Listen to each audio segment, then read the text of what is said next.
الحمد لله نحمده ونستعينه ونستغفره ونؤمن به ونتوكل عليه ونعوذ بالله من شرور أنفسنا ومن سيئات أعمالنا من يهد الله فلا مضل له ومن يضلل فلا هادي له نشهد أن لا إله إلا الله وحده لا شريك له ونشهد أن سيدنا ونبينا ومولانا محمدا عبده ورسوله صلى الله تعالى عليه وعلى آله وأصحابه وأتباعه وأزواجه وذرياته وبارك وسلم تسليما كثيرا كثيرا أما بعد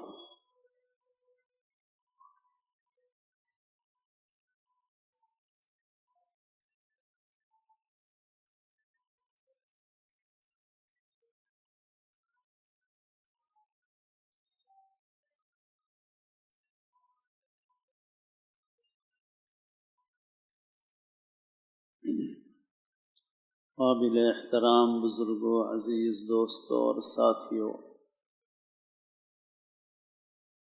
اللہ تعالی نے قرآن مجید میں ارشاد فرمایا انما اموالکم واولادکم فتنہ، کہ بلا شبہ تمہارے مال اور تمہاری اولادیں تمہارے لیے فتنہ یعنی امتحان اور آزمائش ہیں۔ حدیث میں آپ صلی اللہ علیہ وسلم نے فرمایا لِكُلِّ أُمَّةٍ فِتْنَةٌ وَفِتْنَةُ أُمَّتِي الْمَالِ، ہر امت کے لیے ایک فتنہ ہوتا ہے۔ فتنے کا مطلب امتحان اور آزمائش کی چیز، جس کے ذریعے سے انہیں آزمایا جاتا ہے، اور آپ نے فرمایا کہ میری امت کے لیے وہ فتنہ، وہ امتحان اور آزمائش کی چیز مال ہے۔ اللہ تعالیٰ کبھی انسان کو مال دے کر آزماتے ہیں، کبھی مال لے کر کے آزماتے ہیں۔ سورۃ الفجر میں ارشاد فرمایا کہ انسان کا حال یہ ہے فَإِذَا مَا ابْتَلَاهُ رَبُّهُ فَأَكْرَمَهُ وَنَعَّمَهُ فَيَقُولُ رَبِّي أَكْرَمَنِ، جب اللہ تعالیٰ اس کو آزماتے ہیں، اس کا امتحان لیتے ہیں، اس طرح سے کہ اسے مال اور عزت دیتے ہیں۔ یہاں بھی جیسے یہ فتنے کا لفظ استعمال ہوا آیات و احادیث میں، ویسے اس آیت میں ابتلا کا لفظ استعمال ہوا۔ ابتلا بلا سے، اس کے معنی بھی امتحان و آزمائش کے۔ ہم لوگ مصیبت کے لیے بلا کا لفظ استعمال کرتے ہیں، اس کو بھی بلا اسی لیے کہا جاتا ہے کہ اس میں انسان کا امتحان ہوتا ہے اور انسان کی آزمائش ہوتی ہے۔ تو فرمائیں کہ جب ہم اس کو آزماتے ہیں، اس کو مبتلا کرتے ہیں امتحان کے اندر، اور فَأَكْرَمَهُ وَنَعَّمَهُ، اور اس کو عزتیں اور نعمتیں دیتے ہیں، تو انسان غرور میں، دھوکے میں پڑ جاتا ہے اور اپنے کو اس کے لائق سمجھنے لگتا ہے، اور کہتا ہے کہ ربی اکرمن، کہ میرے رب نے میرا اکرام کیا۔ وَأَمَّا إِذَا مَا ابْتَلَاهُ فَقَدَرَ عَلَيْهِ رِزْقَهُ فَيَقُولُ رَبِّي أَهَانَنِ، اور جب اللہ تعالیٰ اس کے امتحان لیتے ہیں اور رزق اس کے اوپر تنگ کر دیتے ہیں، تو کہتا ہے کہ میرے رب نے میری اہانت کر دی، مجھے رسوا کر دیا۔ پھر آگے اللہ تعالیٰ نے فرمایا کہ کلا بل لا تکرمون الیتیم ولا تحاضون علی طعام المسکین وتأکلون التراث اکلا لما وتحبون المال حبا جما۔ بات یہ ہے کہ تم اس مال کا حق ادا نہیں کرتے، تم یتیم کا اکرام نہیں کرتے، مسکین کو کھلانے کا کام نہیں کرتے، ایک دوسرے کو اس کی ترغیب نہیں دیتے، میراث کے مال کو سمیٹ کر کے کھا جاتے ہو، اور مال کی بہت زیادہ محبت تم اپنے دل میں رکھتے ہو، تو مال کی محبت تو انسان کے اندر فطری طور پر اللہ نے رکھی ہے، لیکن اس محبت کو کنٹرول میں رکھنا ہے۔ تو بہرحال یہ مال کیا ہے؟ یہ امتحان ہے، آزمائش ہے۔ اسی لیے عبادتیں بنیادی طور پر دو مقرر کی گئی ہیں، ایک نماز، دوسرے انفاق یا زکوٰۃ۔ ایک اپنے بدن سے عبادت کرو، دوسرے مال سے عبادت کرو، مال خرچ کرو۔ احادیث میں ملتا ہے، حدیث شریف میں، کہ اللہ تعالیٰ نے ایک فرشتے کو بھیج کر کے سابقہ امتوں میں سے کچھ لوگوں کو آزمایا، اور اللہ تعالیٰ نے ان کو نعمتیں دیں۔ پھر کچھ عرصے کے بعد اسی فرشتے کو انسانی شکل میں بھیج کر دیکھا گیا کہ کون کون ہے جو ان نعمتوں پر اللہ کا واقعتاً شکر گزار ہے۔ تو کچھ اس میں کامیاب ہوئے، لیکن اکثر ناکام ہو گئے، اور وہ ان نعمتوں میں پڑھ کر اپنے منعم کو، نعمت دینے والے کو بھول گئے، اور اسے اپنا کمال، اپنا ہنر سمجھنے لگے۔ قارون کے متعلق بھی قرآن مجید میں بتایا گیا کہ اللہ نے اسے بہت مال دیا تھا، اور حضرت موسیٰ نے اس سے کہا احسن کما احسن اللہ الیک، اللہ نے تیرے ساتھ جیسے احسان کیا تو بھی لوگوں کے ساتھ احسان کر۔ تو کہنے لگا انما اوتیتہ علی علم عندی، یہ مجھے میرے ہنر سے ملا ہے، میری صلاحیت سے ملا ہے۔ تو مال جو انسان کو ملتا ہے وہ در حقیقت اس کے اپنے ہنر اور صلاحیت سے نہیں ملتا، اللہ تعالیٰ کی تقسیم سے ملتا ہے۔ اسی وجہ سے بہت سے، ایک عربی شاعر کہتا ہے، اس کے شعر کا مفہوم یہ ہے کہ اگر لوگوں کے اندر روزی ان کی عقل کے اعتبار سے تقسیم کی جاتی تو سارے جانور تو مر ہی جاتے کہ ان کو روزی ہی نہ ملتی۔ اسی وجہ سے دیکھا جاتا ہے کہ بہت سے عقل والے، ان کے پاس زیادہ مال نہیں ہوتا، اور بہت سے لوگوں کے پاس اس درجے کی عقل نہیں ہوتی، علم نہیں ہوتا، مگر مال مل جاتا ہے بہت زیادہ۔ تو مال اللہ کی تقسیم سے ملتا ہے، اور اس مال کے ذریعے سے اللہ تعالیٰ انسان کو آزماتے ہیں۔ مال انسان کی ایک ضرورت ہے، اس کے بغیر انسان کی ضرورتیں پوری نہیں ہوتی۔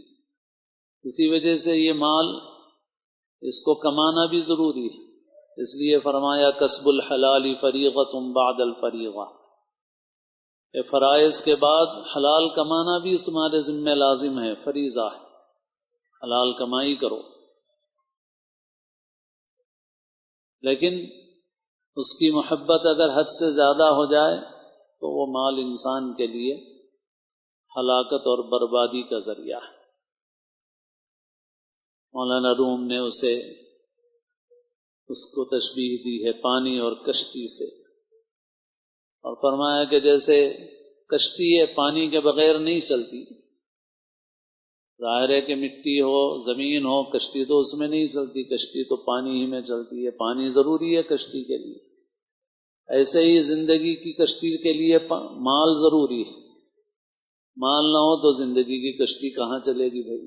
ضرورتیں انسان کی پوری ہوتی ہیں مال کے ذریعے سے، مگر فرمایا کہ یہ پانی جب تک باہر ہے، اس کشتی کے چلنے کا ذریعہ ہے۔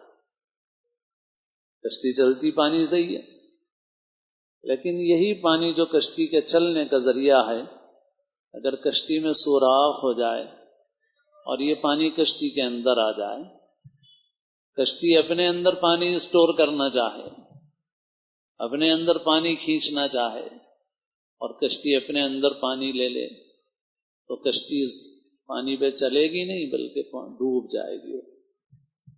ایسے ہی یہ مال فرمایا کہ ہاتھ میں رہے، جیب میں رہے تو انسان کی زندگی کے لیے بہترین مددگار ہے، اور اگر یہ دل کے اندر آ جائے تو پھر انسان کے لیے بربادی کا ذریعہ ہے۔ پانی باہر ہے، کشتی اسی میں چلتی ہے، پانی اندر آ گیا، کشتی ڈوب جاتی ہے۔ مال باہر ہے، مال انسان کے لیے مددگار ہے، مال اندر آ گیا، مال کی محبت اندر آ گئی تو انسان کے لیے ہلاکت اور بربادی کا ذریعہ ہے۔ اس لیے شریعت نے مال کے متعلق احکام بھی دیے، سلیقہ اور طریقہ بھی سکھایا۔ اللہ کے نیک بندوں کی صفات ذکر کی قرآن مجید میں۔ سورۃ الفرقان کے اخیر میں ایک رکوع ہے جس کے اندر رحمان کے بندوں کی خاص صفات ذکر کی گئی ہیں کہ رحمان کے خاص بندے کون ہیں۔ وعباد الرحمن الذین یمشون علی الارض ہونا وَإِذَا خَاطَبَهُمُ الْجَاهِلُونَ قَالُوا سَلَامًا، رحمان کے بندے وہ ہیں جو زمین پر عاجزی کے ساتھ چلتے ہیں، کوئی جاہل ان سے الجھے تو وہ الجھتے نہیں ہیں، وہ اچھے انداز سے سلام کر کے اس سے گزر جاتے ہیں، راتوں کو اللہ کی عبادت کرتے ہیں اور برائی بدکاری نہیں کرتے وغیرہ۔ تو ان صفات میں ایک صفت یہ بھی ذکر فرمائی کہ والذین اذا انفقوا لم یسرفوا ولم یقتروا وکان بین ذلک قواما، جب وہ مال خرچ کرتے ہیں تو نہ اسراف کرتے ہیں اور نہ کنجوسی کرتے ہیں، درمیان درمیان میں چلتے ہیں۔ معلوم ہوا کہ رحمان کا بندہ بننا ہے، نیک بننا ہے، اللہ کے نیک کا نیک بندہ بننا ہے تو اس کے لیے صرف عبادت بھی کافی نہیں ہے بلکہ مال کیسا خرچ کر رہا ہے یہ بھی دیکھا جائے گا۔ ایک آدمی مال کماتا ہے اور اللہ نے اس دنیا میں جو ملکیت دی ہے اس کے اعتبار سے مال کا مالک ہے۔ وہ انسان کہتا ہے کہ میں اللہ کی خوب عبادت کروں گا، بہت نماز پڑھوں گا، بہت ذکر کروں گا، بہت تلاوت کروں گا، مگر مال میں میری مرضی ہے، چاہے اسراف کروں چاہے بخل کروں، تو چلے گا؟ نہیں چلے گا، کیونکہ احادیث بتاتی ہیں کہ مال پہ پکڑ ہو جائے گی۔ عبادت گزار ہے، البخیل لا يدخل الجنہ، بخیل جنت میں نہیں جائے گا۔ ایسے ہی شیخ سعدی کے کلام میں ہے کہ اگر خشکی اور دریاؤں میں سمندر میں سب سے بڑا عبادت گزار ہو بخیل، تب بھی وہ جنت میں نہیں جائے گا۔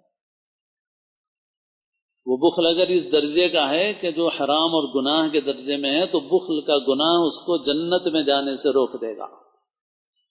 اور ایسے ہی میرا مال ہے بھائی، میں مال اڑاؤں، جہاں چاہوں خرچ کروں تو نہیں۔ ان المبذرین کانوا اخوان الشیاطین کلوا واشربوا ولا تسرفوا،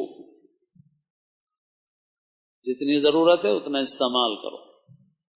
اسراف اور تبذیر میں فرق یہ ہے کہ ضرورت کی جگہ ضرورت سے زیادہ خرچ کر رہا ہے، یہ اسراف، اور تبذیر یہ ہے کہ ضرورت ہی کی جگہ ہے ہی نہیں، بے ضرورت خرچ کر رہا ہے، تو دونوں سے منع کیا گیا۔ بے ضرورت فضول مال اڑا رہا ہے یہ تبذیر ہے، تو فرمایا ان المبذرین کانوا اخوان الشیاطین، جو اپنا مال فضول اڑاتے ہیں وہ شیطان کے بھائی ہیں۔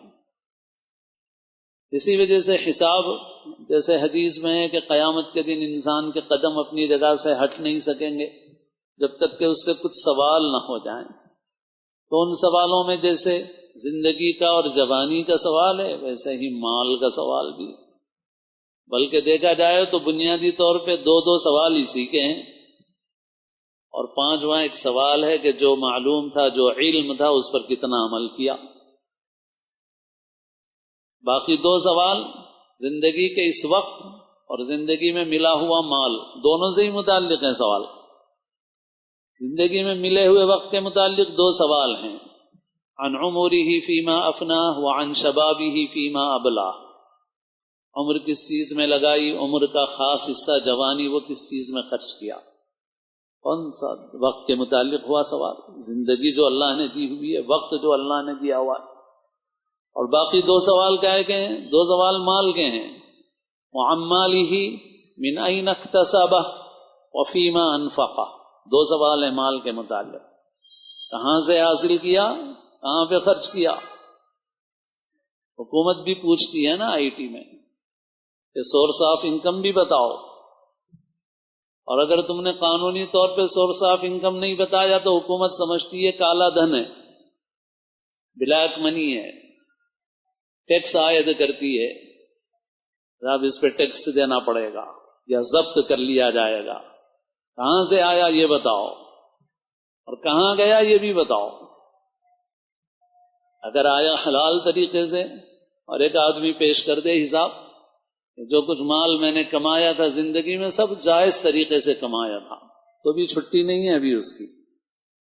ابھی اس کو یہ جواب دینا ہے کہ خرچ کہاں کہاں کیا تھا، کن جگہوں میں خرچ کیا تھا۔ اور مال انسان جو خرچ کرتا ہے تو تمام چیزوں میں، کھانے میں، کپڑے میں، مکان میں، دعوت میں، گاڑی میں، سواری میں، سب میں ایک اصول ہے جو علماء نے قرآن اور حدیث کے نچوڑ کے طور پر بیان کیا ہے۔ علماء نے فرمایا کہ خرچ کا ایک درجہ ہے ضرورت، وہ بھی جائز ہے۔ جیسے کپڑے کی ضرورت ہے، معمولی سے کپڑے سے بھی ضرورت پوری ہو سکتی ہے۔ پھر ایک دوسرا درجہ ہے راحت، کپڑا ایسا لو کہ جس سے آرام ملے، گرمی نہ ہو کاٹن کا کپڑا پہنو، سرد موسم ہے یا سرد علاقہ ہے تو اون کا کپڑا خریدوں، کشمیری شال خریدوں، کشمیری سوٹر خریدوں، بہت مہنگا والا، لیکن بدن کو گرمی ملے اس سے، تو راحت کے لیے آدمی خرچ کر سکتا ہے۔ پھر تیسرا درجہ زینت کا، کیونکہ انسان کی فطری خواہش ہے کہ دیکھنے میں بھی اچھا لگے، منع نہیں ہے، ٹھیک ہے زینت پہ خرچ کر لو، دیکھنے میں اچھا معلوم ہو تو اس کے لیے بھی خرچ کر لو۔ مگر پھر اس کے آگے ایک درجہ ہے، وہ درجہ ہے نمود و نمائش، دکھاوا، وہ حرام ہے، وہ جائز نہیں۔ تینوں درجے جائز ہیں، ضرورت کا درجہ بھی، راحت کا درجہ بھی، زینت کا درجہ بھی۔ گھر بناؤ، ضرورت پوری ہو جائے، گھر میں راحت رہے، کسی درجے میں خوبصورتی۔ مگر یہ زینت جو ہے یہ جب ذرا بڑھتی ہے نا حد سے تو یہی دکھاوے میں آ جاتی ہے۔ تو ایک درجے میں تو زینت ٹھیک ہوتی ہے، مگر اس کا جب آگے بڑھ جاتا ہے درجہ تو یہ زینت اور نمود و نمائش دونوں ایک دوسرے میں داخل ہیں، تو اس میں لکیر کھینچنا مشکل ہوتا ہے۔ آدمی کہتا ہے میں زینت کے لیے کرا رہا ہوں، مگر زینت نہیں ہوتی ہے اصل میں، جذبہ ہوتا ہے دکھاوے کا، اپنی شان دکھانے کا۔ اسی وجہ سے آپ انٹیریئر پہ خرچ کر رہے ہیں، زینت پہ خرچ کر رہے ہیں، ایک حد ہے، اس حد تک ٹھیک ہے، اچھا لگے آپ، مگر اس حد سے زیادہ آپ دسیوں لاکھ خرچ کرتے جا رہے ہیں، 20 لاکھ 50 لاکھ خرچ کرتے جا رہے ہیں آپ صرف ڈیزائن بنانے کے اوپر، گھر کے لیے اپنے۔ کتنے دن رہنا ہے بھائی؟ قبر تو ہے نہیں، وہ قبر میں تو یہ سارا انٹیریئر ڈیکوریشن سب ختم ہو جائے، یا لے کے جائیں گے انٹیریئر ڈیکوریشن قبر میں بھی، مگر لگا رہے ہیں اس پہ 50 لاکھ لگا رہے ہیں، ملینوں لگا رہے ہیں اس کے اوپر۔ اللہ کے پاس پوچھ ہوگی کہاں لگایا، کس چیز میں خرچ کیا تھا پیسہ، حاصل کہاں سے کیا تھا، خرچ کہاں پہ کیا۔ تو آپ دیکھیے ہمارا دین کیسا ہے، مال کے معاملے میں آزاد نہیں چھوڑ رہا ہے ہم کو کہ بھائی نماز بہت اچھی پڑھ لو، عبادت بہت اچھی کر لو، مال کے معاملے میں مرضی ہے تمہاری، مال کہیں بھی، یا یہ کہ چلو اچھی طریقے سے کما لیا، حلال طریقے سے اڑاؤ کہیں پر بھی نہیں۔ کمایا کہاں سے ہے، خرچ کس چیز میں کیا، لگایا کس چیز میں، دونوں باتوں کا جواب دینا ہے۔ اور حدیثوں سے معلوم ہوتا ہے کہ مال اگر صحیح طریقے سے کمایا جائے، صحیح جگہ خرچ کیا جائے تو انسان کے دین کے لیے مددگار ہے اور بہترین مددگار ہے، اور اگر اس کی تنگی ہو جائے تو انسان کے دین کے لیے خطرہ بھی ہے۔ کاد الفقر ان یکون کفرا، فقر آدمی کو کفر تک بھی پہنچا دیتا۔ ابھی بھی امت میں حالات ہیں ایسے، ہم لوگ اپنی جگہ اچھے ہیں تو ہم سمجھ رہے ہیں کہ سب اچھے ہیں، ایسا نہیں ہے۔ عیسائیت پھیل رہی ہے آپ کے اپنے ملکوں میں، بنگلہ دیش مسلمانوں کا ملک ہے، اس میں عیسائیت پھیل رہی ہے۔ جہاں پر مہاجرین کے کیمپ لگے ہوئے ہیں وہاں عیسائیت پھیل رہی ہے، لوگ مال کے ذریعے سے ان کے فقر سے فائدہ اٹھا رہے ہیں، ان کی مجبوری سے فائدہ اٹھا رہے ہیں۔ جو شام کے مہاجرین گئے یورپ میں، ان کے فقر و تنگ دستی سے دوسرے فائدہ اٹھا رہے ہیں۔ صرف ایک مسلمان ملک ترکی ہے جس نے بہت بڑی تعداد میں لوگوں کو پناہ دی ہے، اس کے علاوہ ہمیں نہیں معلوم کوئی مسلمان ملک۔ یہ جو سرحدوں کا اور ویزا کا، پاسپورٹ کا یہ جو نظام ہے، یہ بھی دجالی فتنے کا ایک آلہ ہے زبردست۔ اس کے ذریعے امت کو ٹکڑے ٹکڑے کر دیا اور وطن پرستی کو ایک بت بنا دیا۔ اسی لیے اقبال بڑے دور اندیش، دور بین تھے، واقعی فلسفی تھے، حکیم تھے۔ تو اقبال نے اسی لیے کہا تھا کہ ان تازہ خداؤں میں بڑا سب سے وطن ہے، جو پیرہن اس کا ہے وہ مذہب کا کفن۔ تو بہرحال میرے دوستوں، یہ فقر کفر تک بھی پہنچاتا ہے اور پہنچا رہا ہے۔ اب دور کیوں جائیے، ابھی حیدرآباد میں ککٹ پلی کے علاقے میں ابھی ایک دو ساتھی آئے تھے جو وہاں کی مسجد کی خدمت کرنے والے لوگ ہیں۔ بتایا انہوں نے کہ قریب کے چرچ میں اتوار کو بچوں کو کمپیوٹر بھی سکھایا جا رہا ہے، کھانا بھی کھلایا جا رہا ہے، صبح سے شام تک کا پروگرام ہے۔ مسلمانوں کا سلم بستی کا ایریا ہے، مسلمانوں کی تعداد، وہ خود مکتب چلاتے ہیں، تو بول رہے تھے کہ ہمارے پاس پڑھنے کے بعد بچے سب ادھر چلے جاتے ہیں کیونکہ کھانا ملتا ہے وہاں پہ، اور ایک ٹیوشن بھی مل رہا ہے عصری مضامین کا، ایکیڈیمکس کا۔ تو ایک اچھا ٹیوشن مل رہا ہے، کھانا مل رہا ہے، تفریح مل رہی ہے، لہٰذا بچے جا رہے ہیں وہاں پہ۔ تو یہ خود ہمارے شہر کی بھی ایسی بستیاں موجود ہیں۔ تو بہرحال یہ فقر جو ہے یہ کفر تک بھی پہنچا سکتا ہے۔ اسی لیے شریعت نے مال کے متعلق احکام دیے، پابند کیا ہے ہم کو، ہم آزاد نہیں ہیں اس مال کے معاملے۔ مسلمانوں کو اپنی معیشت کی فکر کرنے کی ضرورت ہے۔ اس ملک میں بھی خاص طور پر جو کام مسلمانوں کے کرنے کے ہیں ان کو میں 3 نمبروں میں عرض کیا کرتا ہوں۔ سب سے پہلا نمبر ہے رجوع اللہ، اللہ سے اپنا تعلق مضبوط کرو، فرائض کی پابندی کرو، نماز کی پابندی کرو، روزے کی پابندی کرو، حج فرض و حج ادا کرو، زکوٰۃ فرض و زکوٰۃ ادا کرو۔ اللہ سے اپنا تعلق، 5 وقت کی نماز مسلمان کے لیے لازم ہے۔ جب تک اللہ سے تعلق مضبوط نہیں ہوگا یہ ذلت یہ ہٹ نہیں سکتی، اس ذلت کے گڑھے سے نکل نہیں سکتے اللہ سے تعلق مضبوط۔ اور پھر اسباب کے درجے میں 2 بنیادی کام ہیں، ایک تعلیم، دوسرے مسلمانوں کی معیشت، پیسے کی حفاظت۔ پیسہ کماؤ، کمانا منع نہیں ہے، حلال طریقے سے کماؤ، حلال کمانے کے لیے محنت کرو، مگر وہ حلال کس لیے کماؤ؟ تاکہ اللہ کی مخلوق کو نفع اور فائدہ پہنچاؤ۔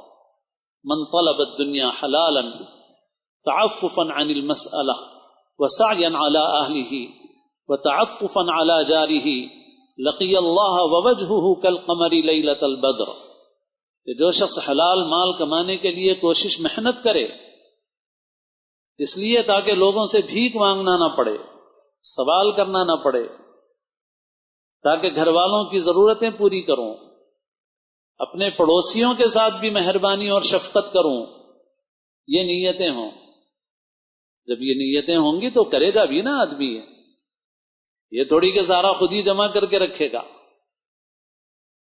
پھر گھر والوں کی بھی خدمت کرے گا، خاندان والوں کی بھی کرے گا، پڑوسیوں کی بھی کرے گا۔ تعففا عن المسألہ وسعیا علی اہلہ وتعطفا علی جارہ، جو واقعتاً ان نیتوں کے ساتھ اللہ کے لیے حلال کمائے گا، لقی اللہ ووجہہ کالقمر لیلۃ البدر، تو اللہ سے وہ قیامت کے دن اس حال میں ملے گا کہ اس کا چہرہ 14ویں رات کے چاند کی طرح ہوگا۔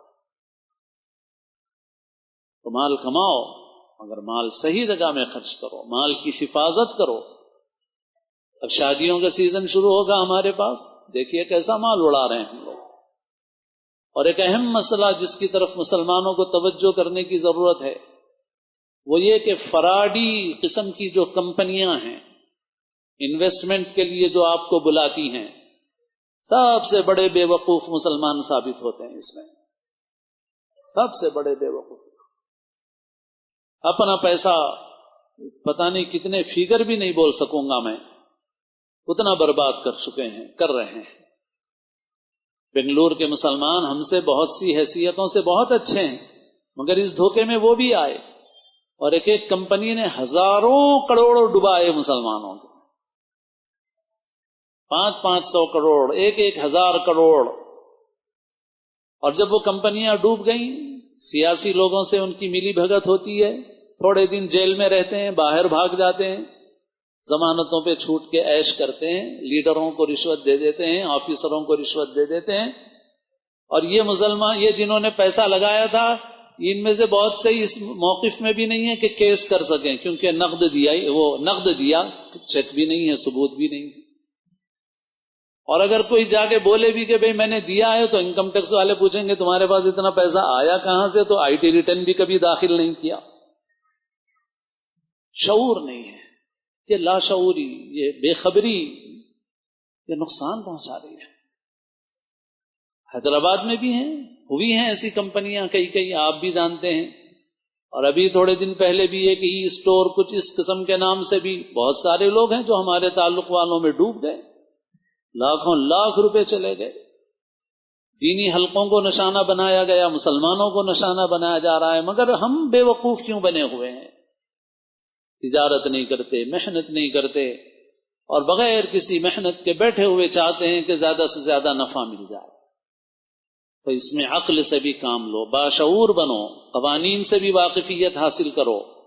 بہت سے مسلمان اپنا آئی ٹی ریٹرن داخل نہیں کرتے، پیسہ وہ جائز طریقے سے جمع کرتے ہیں، مگر جب مکان خریدنے جاتے ہیں، جائیداد خریدنے، 50 لاکھ کا مکان خریدا تو اب نیٹ دے رہے ہیں، وہ کہہ رہا ہے کہ بھائی آپ کے پاس آیا کہاں سے؟ تو آپ بتانے کے موقف میں نہیں، معلومات ہی نہیں ہے مسلمان کو. مسلمان بے خبر ہے، حالانکہ اس نے کوئی غلط طریقے سے نہیں کمایا، مگر اس نے حکومت کو اطلاع بھی نہیں کی. آپ 10 سال کے بعد بولے میں 10 سال سے جمع کر رہا ہوں، میرے پاس 50 لاکھ ہیں، تو حکومت نہیں مانتی اس کو.